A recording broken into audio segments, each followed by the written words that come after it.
মায়ের ওই পরিস্থিতিতে যেখানে ঘেরাও হয়ে গেছে, পানি দিচ্ছে না, পানিবিহীন অবস্থায় আছেন, কত করুণ অবস্থা। তাহলে উনি দেখবেন আঙ্গুলের ইশারাটা করে দেন, যাও ভাই জেনের বাদশাহ যাও, তাহলে একটা সৈন্যজিদের বাঁচত না।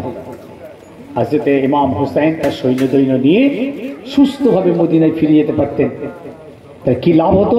তাহলে দুনিয়ার লাভ হতো, কিন্তু তানার আঙ্গুলের ইশারার জন্য শত শত রাসূলুল্লাহর উম্মত শহীদ হতো। এটা কিন্তু আখিরাতের জন্য নোকসান হতো। এটা হুজুর অনুভব করছেন।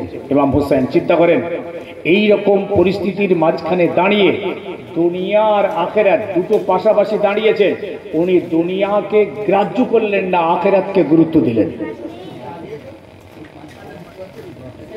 এটা আমি বোঝাতে চাইছি।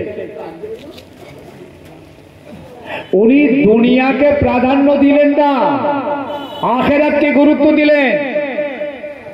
কিয়ামতের ময়দানে নানাজি আমাকে জিজ্ঞেস করবে, ভাই হোসেন তোমায় তো সবর করতে বলেছিলাম, তুমি সবর করতে পারলে না, বিনিময়ে তোমার ইশারায় আমার শত শত উম্মত শহীদ হয়ে গিয়েছে।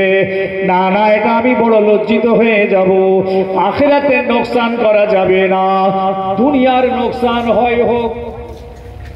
আল্লাহ নবী প্রায়